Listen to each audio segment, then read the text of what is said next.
it's Naomi here, your news anchor, and I'm here to talk to you about doctor assisting suicide. And what is doctor assisting suicide is when a doctor helps a patient that is ready to end their life when they are really sick. And there are people who are for it and some people who are against it. The people that are for, they see it as a way of relieving pain that they have been suffering for a long time, and they don't see any cure or any light at the end of the tunnel. And they feel like they have a sense of control, that they chose it and not the sickness that they're in. And the people who are against it is because of religion. They believe God doesn't want them to kill themselves. It's because it gives too much power to the doctors, that if the doctors feel like they could just kill them and then they don't have to look for a cure, which is not true.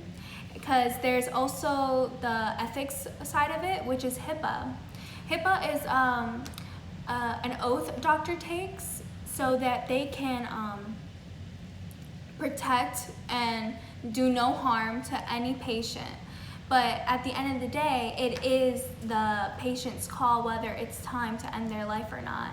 And some say that the family will be in so much pain just because, they die and they have to mourn. But at the end of the day, it is truly just the patient's call whether or not they're ready to end their life or not.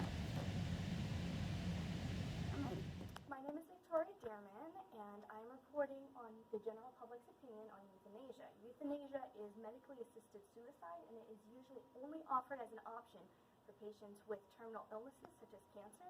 What's your name? Teresa Myers. Teresa, do you have an opinion on euthanasia, and would you mind sharing it with us?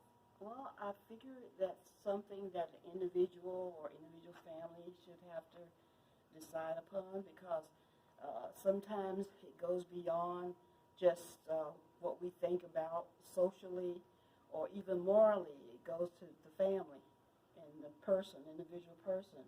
If there's, a strain on the family to keep this person, especially when the terminally ill, there's no options. I think it's something that people just have to think about and deal with their God, and let God be the judge of them. If they feel people around may judge them and criticize them, but when the family or the individual goes to the Lord in prayer and seek His face, and they find peace, then so be it. Thank you. You're welcome. Mr. Dearman, what's your name? Judy McMillan. Hi, Judy. Do you mind commenting on your opinion about euthanasia? I would love to share my opinion on euthanasia. I should let you know that I have stage 4 lung cancer, and that when it was first discovered 3 years ago, they told me, we can try to keep you comfortable, try to give you quality of life, but not quantity of life. And I am miraculously still here.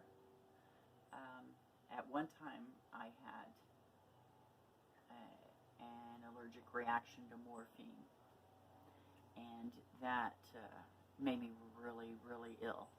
I assumed that it was the chemo that I was taking.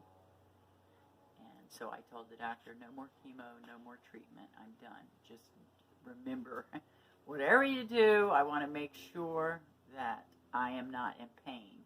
That's the only thing I don't want to do, is suffer along. And he requested that I try this trial, clinical trial.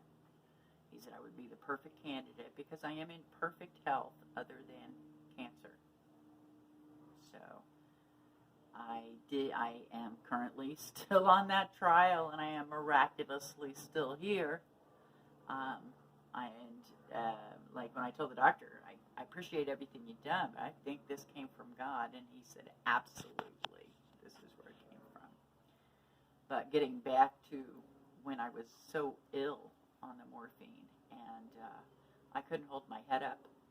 I was throwing up chronically and going to the restroom, and weak, and no quality of life.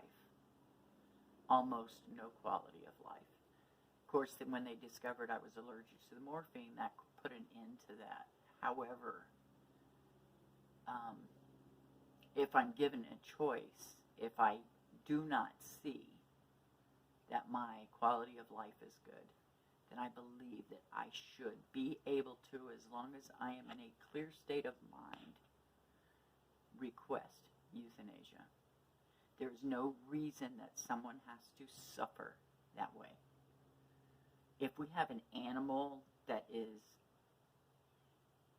ill and not able to go forward and is blind and sore and hurting, and there's nothing they can do for them, and that animal has to live with constant pain, we are allowed to euthanize that animal.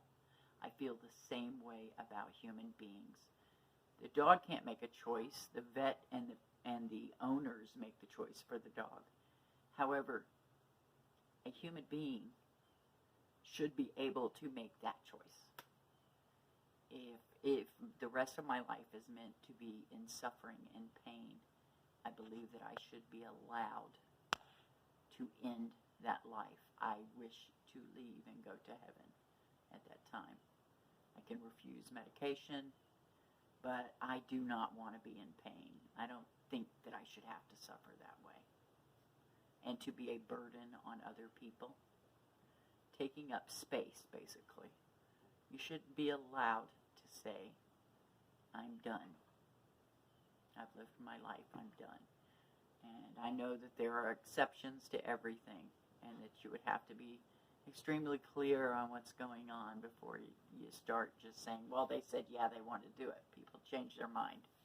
You have to be careful with the rules about it, but I think it should be available for every human being to make that choice.